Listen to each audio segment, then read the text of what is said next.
1932, an 82-year-old widow named Eliza Carter sat alone in a wooden house on the edge of rural Kansas. Winter had already sealed the roads, snow pressed against the windows like a quiet threat.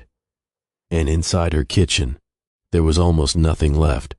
No fresh meat, no vegetables, no help coming. For nearly 3 months she survived on a single iron pot, a handful of stale bread, and whatever scraps she could gather or stretch. Every meal was the same in principle, but never the same in purpose, because for her cooking wasn't about comfort, it wasn't about taste, it was about staying alive. Across the world and across generations, millions of elderly people have faced the same reality, living alone, moving slower each year, with less money, fewer resources, and no one to cook for but themselves. In those quiet kitchens, something remarkable took shape, meals designed not for pleasure but for survival. One-pot meals, simple, efficient, ruthlessly practical, and some of them were almost unbelievable. One required no fire at all, a meal built entirely on time and patience. Another was so effective it helped families endure the strict rationing of wartime.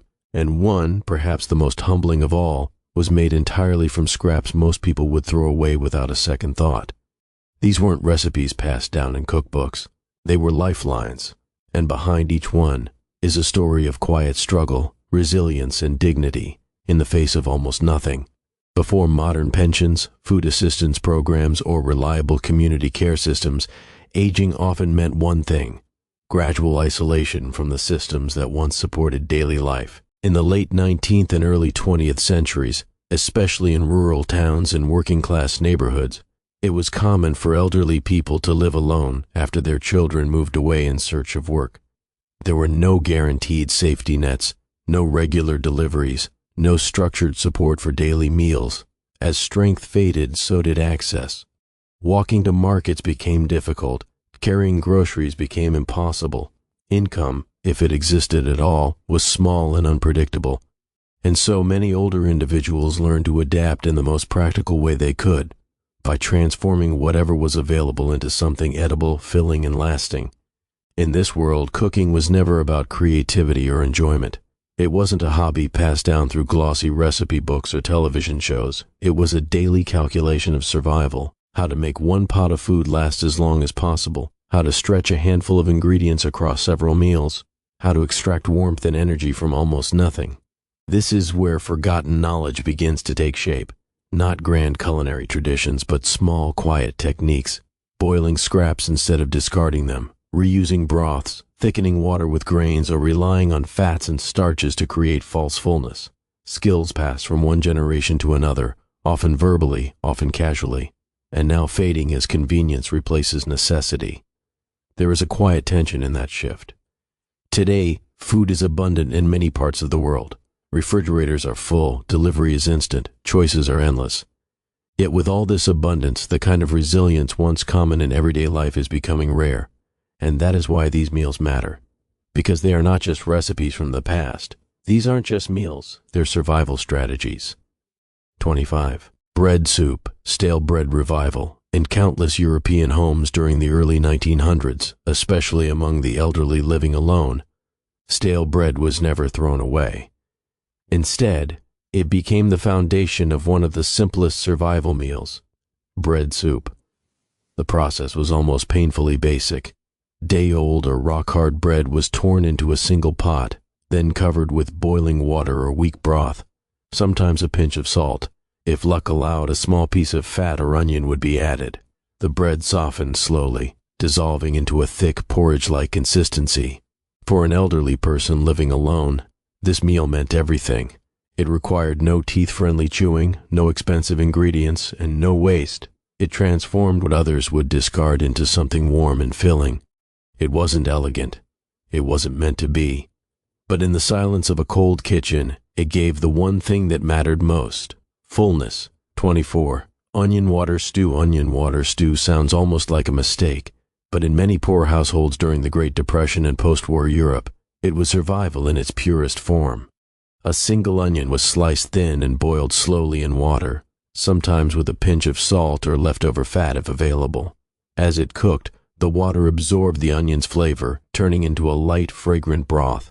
There was no meat, no vegetables beyond the onion itself. Yet it created the illusion of a meal, something warm in the stomach, something to hold off hunger for a few more hours. For elderly individuals living alone, this was often all they had the strength to prepare. The act of peeling an onion, stirring a pot, waiting for it to soften, it became a daily ritual of endurance, a meal that didn't pretend to be more than it was, but still kept people going. 23. Salt pork and potato mash. Salt pork was one of the most common preserved meats in the early 20th century, especially in colder regions. For seniors living alone, even a small piece could last days if used carefully. A single potato would be boiled in the same pot, absorbing the salty richness of the pork. Then everything was mashed together, creating a dense, heavy mixture. This meal wasn't about flavor balance. It was about calorie density. Fat, salt, and starch combined into something that could sustain a body through long hours of cold and inactivity. For many elderly people, this was one of the few proper meals they still made. The smell alone, salty, earthy, slightly smoky, could fill a small kitchen with a sense of temporary comfort. But even this comfort was measured carefully. Every bite had to count. 22. Flour dumpling broth. When ingredients were nearly gone, flour became a lifeline. Mixed with water and a pinch of salt, it was shaped into small dumplings and dropped into boiling water or thin broth. As they cooked, the dumplings expanded, softening into dense, chewy pieces that filled the stomach more than their ingredients suggested. This dish was common in rural America and parts of Eastern Europe, especially among elderly widows who had to stretch flour across multiple days. It required almost nothing, just flour, water, heat, and time. And yet, watching those small dumplings rise and float in the pot gave a sense of progress, of food becoming something from nothing. For someone living alone, that mattered more than it should have. 21. Boiled rice with drippings. In many households where meat was rare, every drop of cooking fat was saved. Meat drippings, the leftover grease from roasting or frying, became a precious seasoning. A simple pot of rice would be boiled, plain and unremarkable. But once finished, a spoonful of saved drippings was stirred in, transforming the entire dish. Suddenly the rice carried the ghost of meat, a faint richness, a reminder of days when food was more abundant. For elderly individuals, this wasn't just about flavor, it was about memory, about stretching a rare luxury across multiple meals. Even a teaspoon of fat could change the entire experience of eating alone in a quiet kitchen. And in that small transformation, survival felt just a little less empty. At some point in this kind of survival, something quiet but profound begins to happen. Hunger starts to reshape perception itself. Food is no longer judged the way we think of it today. There is no good or bad taste in the modern sense. There is only enough or not enough. Warm or cold, filling or empty. The mind slowly recalibrates. Flavor becomes secondary, almost irrelevant. A strong onion broth is no longer simple, it is valuable. A thin rice dish is no longer plain, it is necessary. Even the texture of food starts to matter more than its taste, because texture means chewing, and chewing means time, and time means the hunger is being held back a little longer. For many elderly people living alone, this shift wasn't sudden. It happened gradually, over months and years of repetition. Each small meal teaching the body to expect less, and the mind to accept it. And eventually survival becomes the only real standard left. Not comfort, not enjoyment, not variety, just survival. In that state, a meal is not evaluated like a dish anymore. It is evaluated like a solution. Does it reduce the pain in the stomach? Does it extend energy into the next few hours? Does it make the night more bearable? That is the entire equation. Because in the end, this wasn't about flavor. This was about getting through the night. 20. Cabbage and lard pot. In many working-class homes across 19th century Europe and early rural America, cabbage was one of the cheapest and most reliable vegetables available year-round. It grew in cold weather, stored well, and cost almost nothing compared to meat or fresh produce. For elderly people living alone, it often became a base ingredient, chopped roughly and boiled slowly in a single pot. But cabbage alone was too thin, too light, so a small spoon of lard was added when available. That single addition changed everything. The fat melted into the cabbage water, creating a cloudy, slightly rich broth. Not luxurious, not abundant, but enough to give weight to an otherwise empty meal. This was a dish born from necessity. Every leaf counted, every scrap of fat was measured carefully. It wasn't just food, it was endurance in liquid form. 19. Milk toast. During the Great Depression, especially in the United States, milk toast became a quiet staple in households where food was uncertain. A slice of stale bread was toasted lightly, then soaked in warm milk, sometimes sweetened if sugar was available, often not. The bread softened into a warm, mushy consistency that could be eaten slowly, even by those with little appetite or weak teeth. For elderly individuals living alone, this meal had a practical advantage. It was easy to digest, required almost no chewing, and used ingredients that were often already in the home. It was comfort disguised as necessity.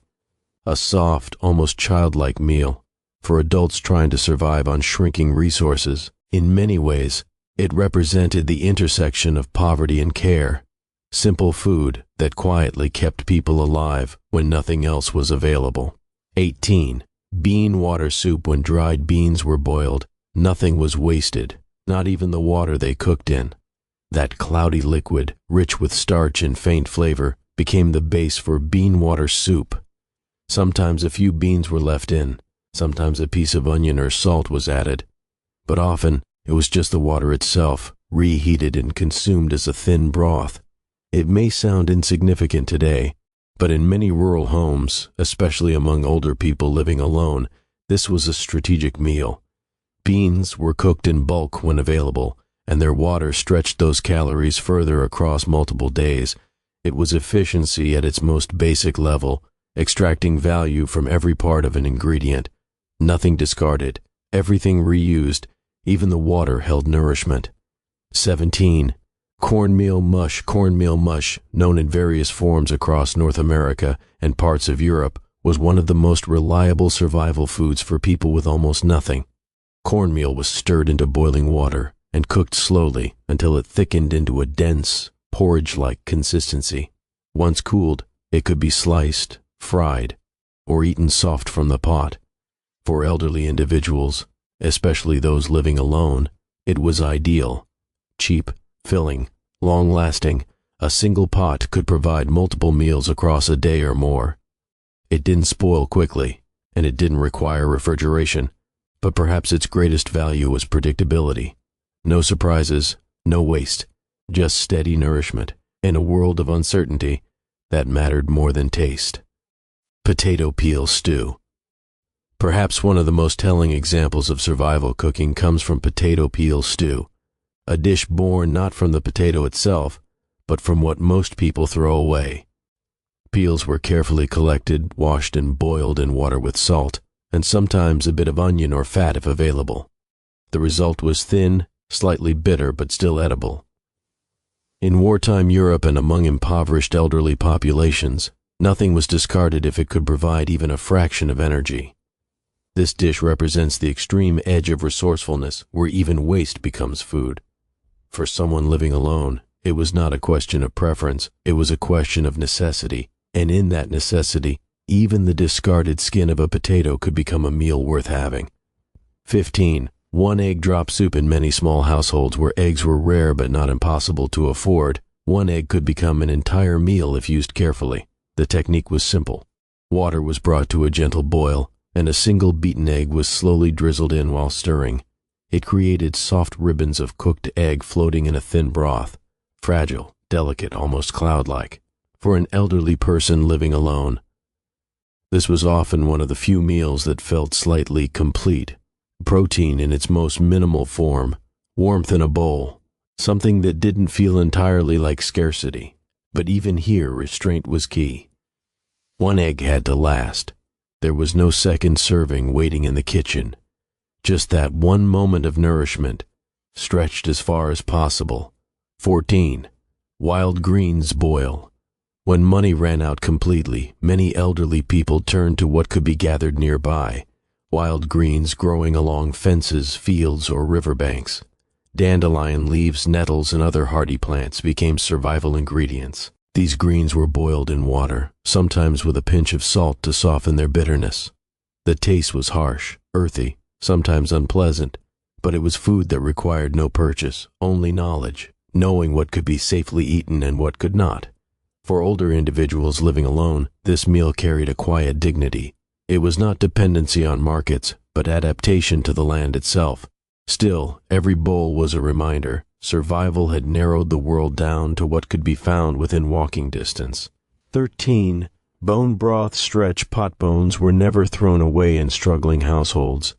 Even after the meat was gone, the bones held value, simmered slowly over hours or even days to extract every trace of nutrition. For elderly people living alone, a single pot of bones could become the base for multiple meals. Water was added again and again, stretching the broth thinner each time but still extracting flavor, minerals, and warmth. Sometimes a piece of bread or grain was added to give it body. The smell of bone broth simmering was often one of the only comforts in an otherwise empty home, a slow promise that something was still being made, still being provided. It wasn't abundant, but it was persistent, and persistence in survival cooking meant everything. Barley and water stew barley has been called one of the oldest survival grains in human history. Cheap, filling, and able to expand significantly when cooked, it became a staple for people living on the edge of poverty. In its simplest form, barley was boiled in water until it softened into a thick, starchy stew. No seasoning, no meat, sometimes not even salt. For elderly individuals living alone, this was dependable food, something that could be cooked in one pot and eaten across multiple servings. Its strength was its predictability. One handful of barley could turn into an entire day's nourishment. It was not exciting.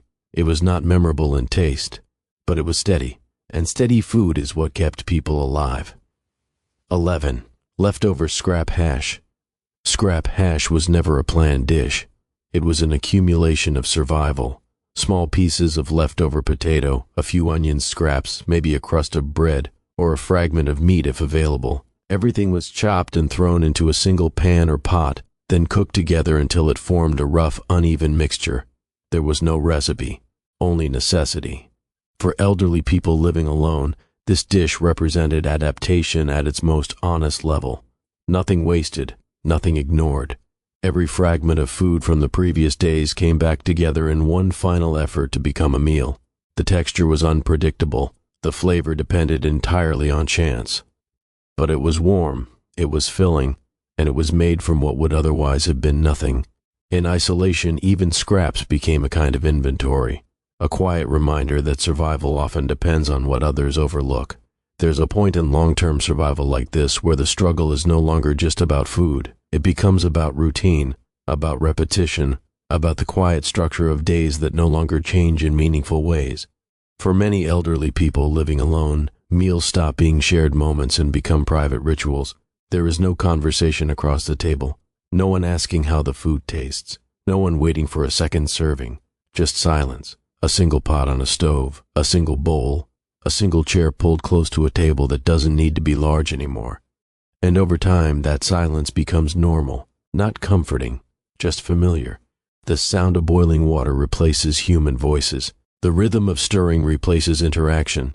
Even the act of eating slows down, because there is nothing else to move toward afterward. Routine takes over where connection used to be, and the meals themselves begin to reflect that reality. Smaller portions, simpler combinations, not because people wanted less, but because there was no need for more, no other plate to fill, no other appetite to consider. That's the quiet truth behind so many of these one-pot meals. They weren't just shaped by poverty, they were shaped by absence. Because when you are alone long enough, even cooking changes meaning. The pot was small, because there was no one else to feed, and fireplace ash cake pot meal in homes without ovens, especially in rural areas of the 18th and 19th centuries, cooking often relied entirely on the fireplace. One of the simplest survival methods was ash cake, a mixture of flour, water, and salt formed into a thick dough and placed directly in the hot ashes of a fire. For elderly people living alone, this wasn't a rustic tradition. It was practicality. No baking tools, no modern appliances, just heat, patience, and necessity. The outer layer would darken from the ash, while the inside steamed into a dense, bread-like core. Sometimes it was eaten carefully, peeling away the burnt crust. Other times it was broken apart and soaked in water or broth to soften it. It carried a faint smoky taste, not added for flavor, but unavoidable from the method itself. It was survival baked into fire and earth. 9. Boiled flour paste, emergency meal. When ingredients were nearly gone, flour and water became the last reliable option. Mixed together and boiled slowly, they formed a thick, glue-like paste. It was not appealing in texture. It was not meant to be, but it filled the stomach in a way that mattered more than appearance or taste. For elderly individuals living alone, this was often an emergency meal, something made when nothing else remained in the pantry. A last resort before hunger became unbearable. Sometimes a pinch of salt was added, rarely a drop of fat or sugar if available, but most of the time it was just flour and water transformed by heat. Plain, heavy, sustaining. 8. Dried fish and water stew. In coastal and riverside communities, dried fish was one of the most valuable long-term survival foods. Salted and preserved, it could last for weeks or even months without spoiling. For elderly people living alone, even a small piece of dried fish could be stretched into multiple meals. It was boiled in water until the saltiness softened and the flavor spread through the broth. The result was a simple stew, salty, slightly fishy, and deeply nourishing in its own way. Often the fish was reused several times, each boil extracting a little more from it until nothing remained but softened fragments. It was a careful balance between preservation and extraction, using the same ingredient again and again until it gave no more. 7. Turnip tops. Soup turnips were a resilient crop, but even more valuable than the root itself were the leafy tops. When food was scarce, nothing from the plant was wasted. The greens were boiled into a thin soup, sometimes with onion or leftover fat if available. The taste was bitter, earthy, and strong, but it provided essential nutrients when other vegetables were unavailable. For elderly individuals living alone, this soup represented adaptation at its most efficient, a reminder that survival often meant learning to use every part of what nature offered. Even what others discarded, the leaves, the tops, the scraps, became food. 6. Rendered fat in grain bowl. Rendered fat was one of the most valuable resources in traditional kitchens. Collected from cooking meat or stored from earlier meals, even a small spoonful could transform a dish. When mixed with grains like oats, barley, or cornmeal, it created a simple but high-energy bowl. The fat coated the grains, adding richness and calorie density that plain water-based meals lacked. For elderly people living alone, this was often a strategic meal, small in volume, but powerful in sustenance. It didn't take much to make a difference. A teaspoon of fat, a handful of grain, a single pot. And yet, that combination could carry someone through hours of cold, fatigue, or isolation.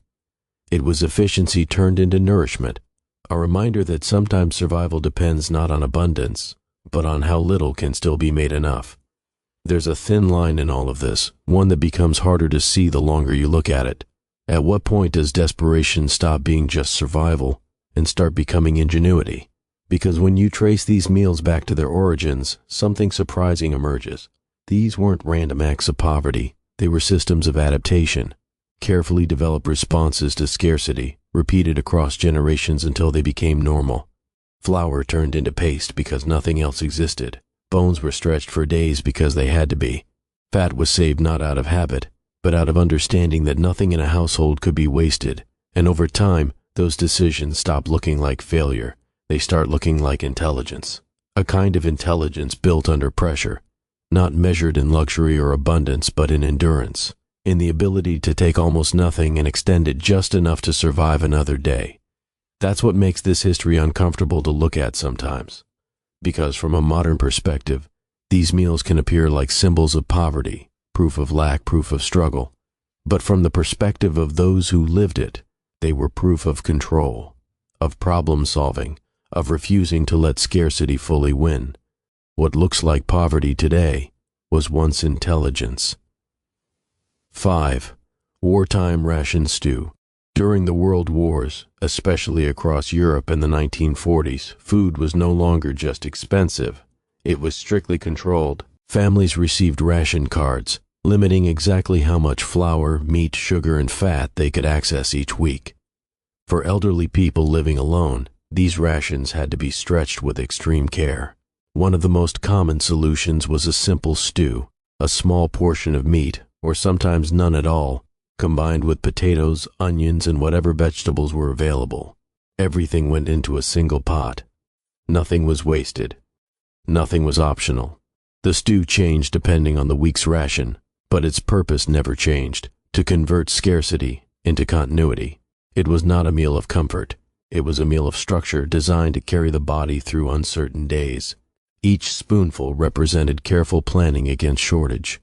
4. Vinegar soup, no refrigeration meal. Before refrigeration became common, preservation was a constant struggle, especially for elderly individuals who couldn't shop daily.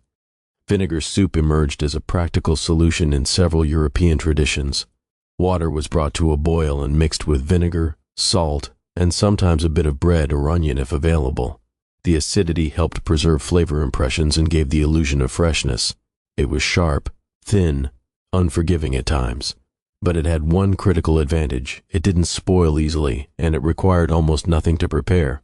For someone living alone, this soup was a safeguard against waste, a way to turn unstable or aging ingredients into something safe to consume.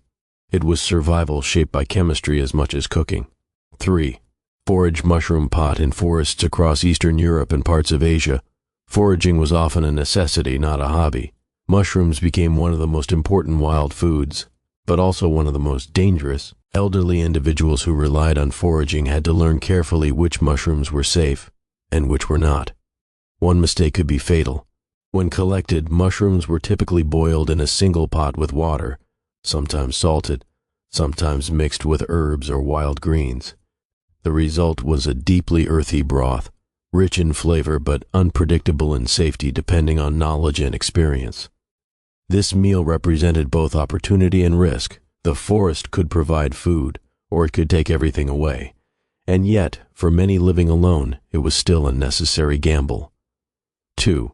No fire-soaked grain meal. One of the most overlooked survival methods in history required no cooking at all. Grains such as oats, barley, or wheat were soaked in water overnight until they softened enough to eat. Sometimes salt or vinegar was added for taste. Occasionally, a small amount of fat or dried fruit was included if available. For elderly people with limited mobility, this was essential. No fire meant no effort, no fuel, and no risk of injury. It was cold, simple nourishment.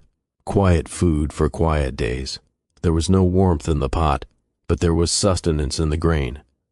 It reflected a different kind of adaptation, not transforming ingredients through heat, but through time itself. 1. Scrap bone survival broth. At the very edge of scarcity lies the most enduring survival meal of all: scrap bone broth. After every bit of meat was removed, bones were saved, stored, and boiled repeatedly in water over long periods.